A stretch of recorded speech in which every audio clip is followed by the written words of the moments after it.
Hello my fellow Wololo warriors, and welcome to another episode of What Happens If. A lot of you had many questions about monks. They are definitely a hot topic. In this video, I'll be showing you the world of monkey business, and you may find out some things that you didn't already know. In the first episode of the series, I demonstrated what happens when a monk with a relic died out at sea, and we saw that the relic teleported back to land.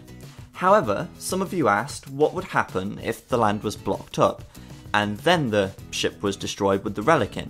Well, let's find out. We'll grab the monk, load the ship, and set sail. So now the land is covered with palisade, there's no free land left on the entire map. So let's delete the transport and actually find out what happens. There it is, the relic is still there, only this time it's floating in the ocean. It appears that no matter if the land is covered or not, the relic will still teleport as close to the land as it can get. Awesome. Time to check out conversions.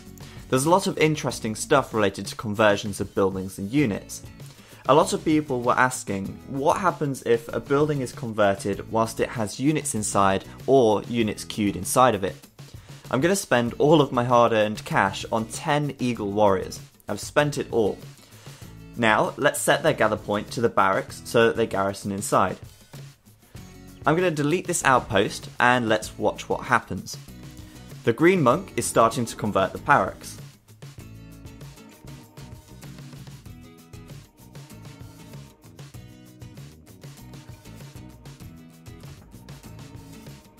And out pop the units that were inside. As for our resources, well, they are safely returned to us and all is well in the world. Aside from, of course, the loss of our barracks, but at least we got the resources back. Is this behaviour the same with all things though? What about a transport ship with units inside?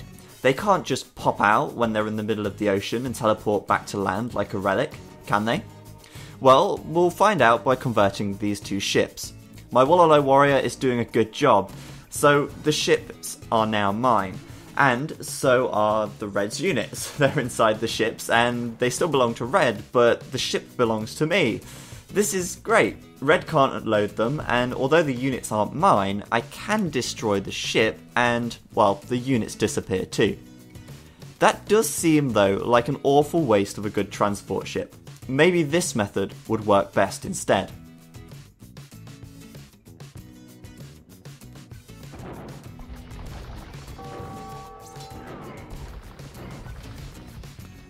So, let's move on to unit conversions. This is a really complex topic and actually has a lot of information regarding it.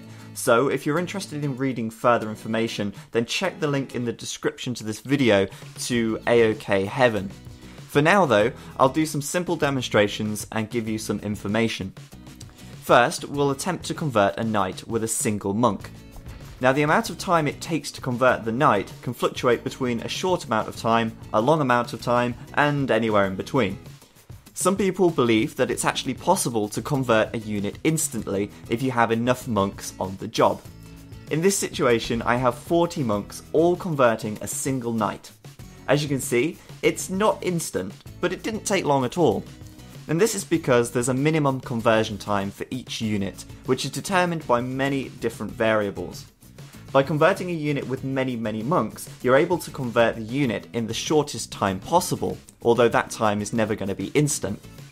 It could also be that the single monk could do it at the same speed. It just depends if your single monk is lucky or not.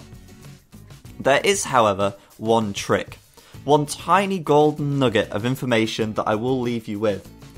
If we start to Wololo this barracks here and switch our target to this knight, it's actually possible to convert the unit instantly.